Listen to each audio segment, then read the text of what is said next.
Itu begas setiap saat sendawa ini karena produksi asam lambung kita itu tinggi. Jadi asam lambung kita tinggi jadi gas. Perut kita tuh kayak menggembung-gembung kayak balon yang ada yang habis ditiup. Itu membuat kita begah, sendawa, ngap. Dan biasanya kalau udah ngalamin ini pasti cemas, takut mati, pikirannya kemana-mana, takut sakit parah dan lain sebagainya.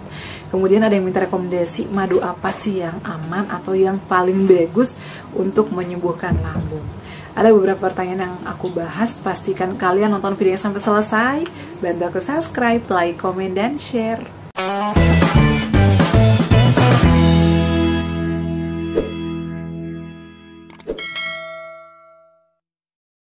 Assalamualaikum warahmatullahi wabarakatuh. Hai semuanya, kembali lagi di channel aku, Deva dan Bunda. Apa kabarnya teman-teman? Semoga sehat selalu ya. Senang banget di video kali ini aku kembali menyapa kalian. Dan tadi habis live ya Bade Maghrib, ternyata kalau live Bade Maghrib itu lumayan banyak yang hadir. Dan pertanyaannya Masya Allah banget banyak. Teman-teman aku juga mantan pejuang asam lambung, GERD, anxiety, sama seperti kalian ya. Aku berjuang kurang lebih 3 tahun.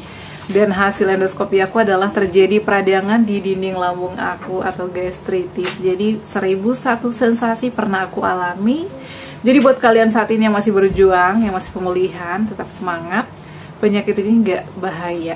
Kata dokterku, yang bahaya itu kalau kita udah tahu ada penyakit asam lambung atau asam lambung kita berlebih, apalagi sudah mengetahui lambungnya ada radang, ada luka ataupun ada tukak, tapi nggak mau menghindari makanan pantangan, nggak mau mengubah kebiasaan-kebiasaan buruk, ataupun dia tetap aja pola hidupnya kayak gitu-gitu aja. Itu yang bahaya, karena untuk asam lambung ini ada kategori ringan, kategori sedang, dan juga kategori parah.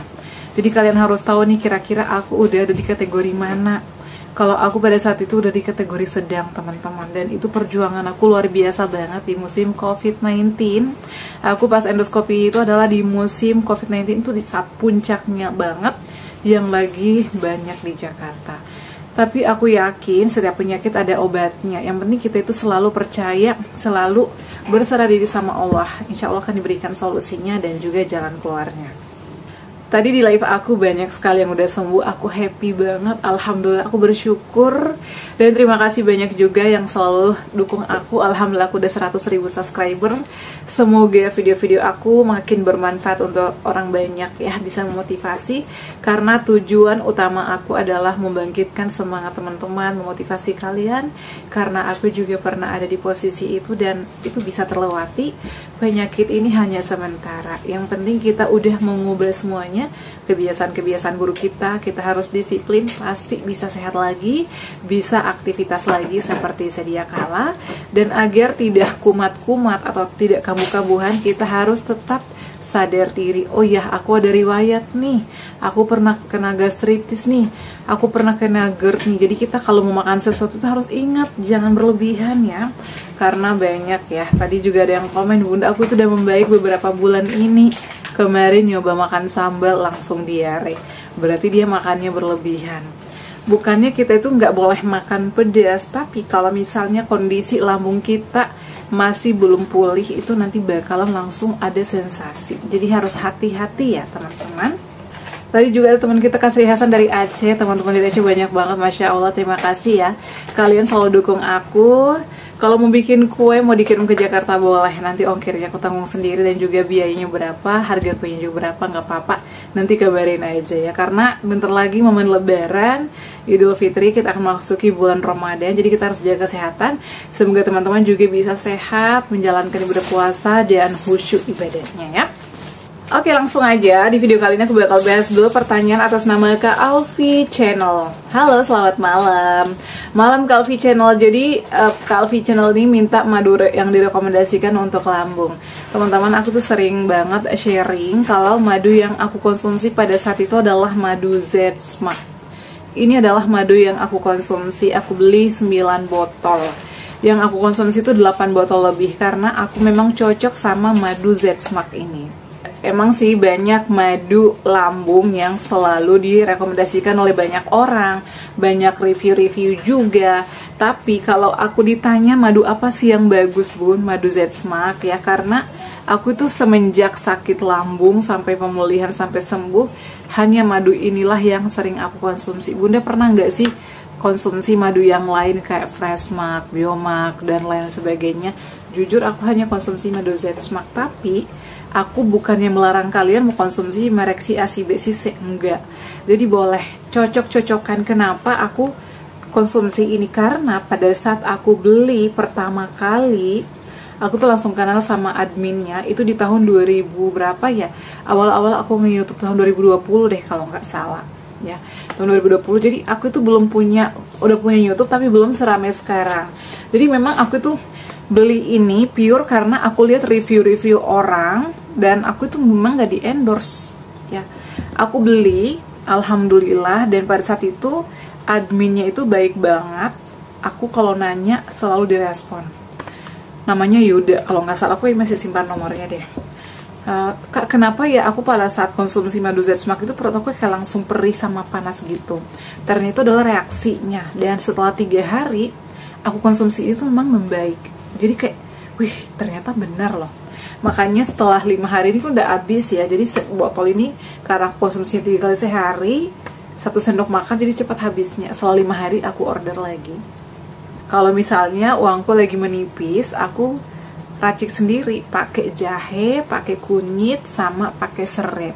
Boleh ditambahin temulawak. Tadi ada yang minta tolong racikin bun, caranya gimana?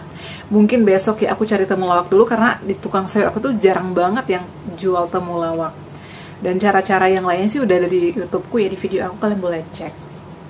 Jadi buat Kak Alfian, boleh beli madu Z-Smack, madu Freshmark, nggak apa-apa. Dicoba dulu. Kalau aku yang cocoknya itu adalah madu Z-Smack. Lagi-lagi ini aku beli sendiri, nggak endorse, no endorse.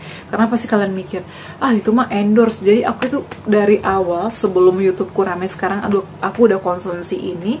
Makanya pada saat sekarang orang-orang mungkin udah banyak yang kenal aku karena memang aku pejuang asam lambung dan sembuh. Ya taunya pasti aku sembuhnya dari ini, dan ini aku beli sendiri. Selanjutnya, Primtami. Bunda, aku baru sembuh dari demam dan lihat konten yang bikin aku kuat lagi.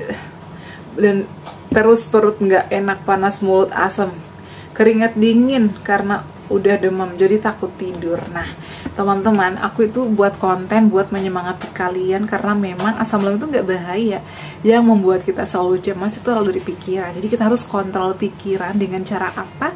Melakukan hal-hal yang menyenangkan, hal-hal yang kita sukai. Dan kita tuh nggak boleh menyendiri, bergabung sama komunitas-komunitas positif kayak jogging, lari, yoga, ataupun komunitas-komunitas kajian. Kalau aku dulu sering ikut kajian ustadz gitu ya. Itu alasan aku sih karena aku tuh nggak mau menyendiri dan aku pengen selalu positive thinking. Alhamdulillahnya memang tuh sangat membantu aku banget pada saat itu. Kalau misalnya nggak bisa bun datangnya secara offline, misalnya jauh ataupun mungkin harus bayar bun, bisa kita cari aja tuh di YouTube, banyak sekali kajian-kajian yang kita bisa ambil hikmahnya dan itu bisa kita terapkan dalam kehidupan kita sehari-hari. Itu sih saran aku ya. Tapi kalau aku dulu langsung datang, jadi kayak habis ikut kajian itu kayak lebih fresh, lebih semangat lagi menjalani hidup aku, meskipun dulu banyak banget sensasi yang aku alami. Nah kemudian kalau mulutnya pahit atau asam, karena ini kan faktor baru sembuh juga dari demam ya, itu juga karena obat-obatan tertentu. Cara mengatasinya, sering konsumsi air putih yang suam-suam kuku, boleh dikasih gula setengah sendok atau dikasih madu. Jadi agar nggak terlalu asam dan juga nggak berasa pahit banget ya di lidah kita. Karena biasanya kalau habis demam ya, ataupun baru sembuh dari penyakit itu, biasanya kita bawaannya kayak nggak nafsu makan, kadang lidah kita juga putih-putih ya, nggak enak, langit-langit itu kadang berasa ada sesuatu nggak enak. Jadi cara mengatasinya itu konsumsi air putih, kasih gula sedikit atau jahe ya. Kemudian makan tetap harus yang teratur ya, jangan sampai telat, jangan sampai juga asam lambungnya kambuh lagi.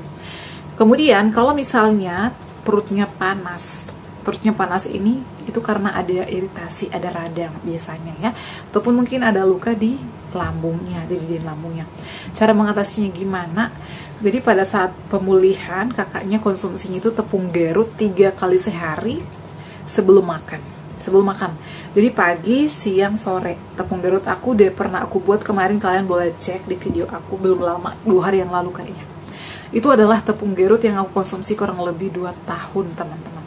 Kenapa aku konsumsi itu? Karena aku tuh setiap hari panas perutnya, tiap hari perih, nyut-nyutan, terutama di pagi hari pada saat bangun tidur itu aku aduh kayak pengen nangis, tapi aku harus kerja, aku harus aktivitas. Jadi dari situ aku rutin konsumsi tepung Garut. Bunda, aku lagi nggak ada rezeki, belum bisa kebeli tepung Garut. Jadi tepung Garut itu teman-teman harganya cuma 24.000. Itu kita dapat 500 apa 1 kilo. Kemarin sih aku beli yang agak gede gitu, udah dapat gula aren atau gula merah 2. Itu murah banget menurut aku. Kalau yang versi lengkapnya sekitar 30 ribuan, menurut aku itu murah dibandingin kalau misalnya kalian mau beli obat-obatan, bukan obat-obatan sih, kayak herbal yang mahal ya, boleh ikhtiar dulu dengan tepung Garut.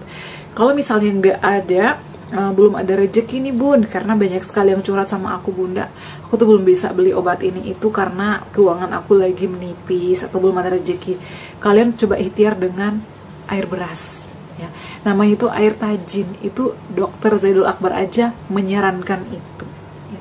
Dan aku itu contohin beberapa orang, ternyata memang ampuh, termasuk ponakanku yang umurnya kemarin itu baru 11 tahun, dia kena lambung. Dia rutin konsumsi itu tapi pakai air beras merah. Alhamdulillah sembuh, saat ini udah sekolah lagi. Dan aku buktikan sendiri, kalau misalnya tepung Garut aku lagi kosong ataupun aku lagi sembelit, tetapi perut aku kayak melilit, suka nyut-nyutan, aku konsumsi itu adalah tepung Garut. Kadang beras merah, kadang beras putih. Kalau lebih bagusnya sih beras organik ya, itu karena tidak mengandung pestisida. Tapi kalau misalnya nggak ada, karena beras organik kan lumayan juga ya, per kilo itu sekitar 22.000 lah, 20.000 sampai 25.000. Karena dulu aku tuh beli semuanya, lagi ada duit kalau ada yang rekomendasiin aku beli. Itu juga bagus ya. Tapi kalau misalnya nggak bisa bun, belinya lagi menipis nih atau belum gajian, boleh coba beras yang ada di rumah aja, cuci bersih, tambahin air banyak ya, agak banyakan, mendidih, dan berasnya udah hampir matang, ambil airnya, tuangkan ke gelas. Itu dikonsumsi 30 menit juga sebelum makan. Itu bagus loh, bisa menekan naiknya asam lambung yang berlebih, melindungi dinding lambung kita, itu bagus. Dan pada saat kalian konsumsi itu, ikhtiar dengan tepung Garut ataupun air tajin, harus disiplin dari segi makan juga, pikirannya juga, tidurnya, istirahatnya juga harus perhatikan ya, dan terapkan olahraganya. Kemudian ini ada bun, minggu ini sering banget gusi bengkak, alhasil sakit gigi, kumur-kumur air garam ya. Tadi udah aku jelasin, karena itu adalah asam lambung dan esofagus, biasanya ke mulut itu rasanya pahit dan juga asam. Itu ternyata asam lambung itu juga bisa merusak gigi, dan aku tuh dijelasin sama dokterku pada saat itu pas endoskopi, kamu buka behel, bersihin karang, karena ini gigi kamu makin hancur, makin banyak yang keropos. Ternyata itu asam lambung. Makanya dari situ aku mulai rutin selalu kumur-kumur air garam, sama pasta gigi aku ganti pakai pasta gigi yang Pepsodent Siwak atau yang herbal, itu bagus. Biasanya gitu kita juga mulutnya tuh kayak bau gitulah. Ini pengalaman aku. Kemudian habis gosok gigi selalu kumur-kumur kayak obat kumur gitu ya, kayak Listerine ataupun sejenisnya. Itu bagus ya. Yulianson sering sendawa itu karena produksi asam lambungnya meningkat ya, produksi asam lambungnya tinggi, jadinya itu gas, jadi perut itu kayak dipompa, kayak balon ada anginnya. Cara mengatasinya, atur pola makan 2 jam sekali, dikunyah halus, jangan telat makan, kemudian pikirannya dikontrol, sering konsumsi air putih yang som-som kuku, bisa dikasih jahe ya, diiris-iris jahe ataupun direbus, konsumsinya 1 jam setelah makan. Sama kalau misalnya belum berani konsumsi jahe, konsumsi air kelapa hijau aja 2 kali seminggu atau 3 kali seminggu. Selain itu juga rajin olahraga, karena banyak tekanan kita itu di perut juga bisa membuat kita gasnya banyak. Jadi sering olahraga, sering stretching ataupun treadmill, berjemur 5 kali pagi, sama lakukan pernapasan diafragma. Tarik napas, hembuskan melalui mulut secara perlahan. Itu bisa membuat kita tuh nafasnya lebih plong, lebih lega. Kenapa sih banyak banget tekanan? Karena biasanya produksi asam lambung kita meningkat, dan juga makanan-makanan kita nggak diperhatikan. Jadi hindari makanan pemicu gas ya, seperti kol, sawi putih. Itu kurang bagus sama kita, sama juga toge ya, buah-buahan yang pemicu gas dihindari. Jadi carilah makanan-makanan yang cocok sama kalian ya. Jangan berlebihan kalau mau makan apapun. Lemas karena demam, tambah kayak takut mati, itu karena anxiety. Jadi sering meditasi, lakukan pernapasan diafragma, sama lakukan hobinya, hal-hal yang menyenangkan. Sering-sering jogging, itu adalah bisa membantu kita pulih lebih cepat. Karena kalau misalnya aku habis olahraga itu pikiranku lebih fresh dan lebih positif. Jangan takut ya. Oke ya teman-teman, terima kasih banyak yang udah bertanya. Ini masih banyak banget sih, tapi kalau biasanya panjang videonya takutnya kalian gak nonton sampai selesai, jadi nanya lagi. Nanti aku buatin lagi next video. Terima kasih banyak yang selalu hadir di live aku. Terima kasih juga yang selalu setia nonton video-video aku ya. Jangan lupa bantu aku subscribe, like, komen, dan share. Assalamualaikum warahmatullahi wabarakatuh. Sampai ketemu lagi di video-video aku selanjutnya. Bye.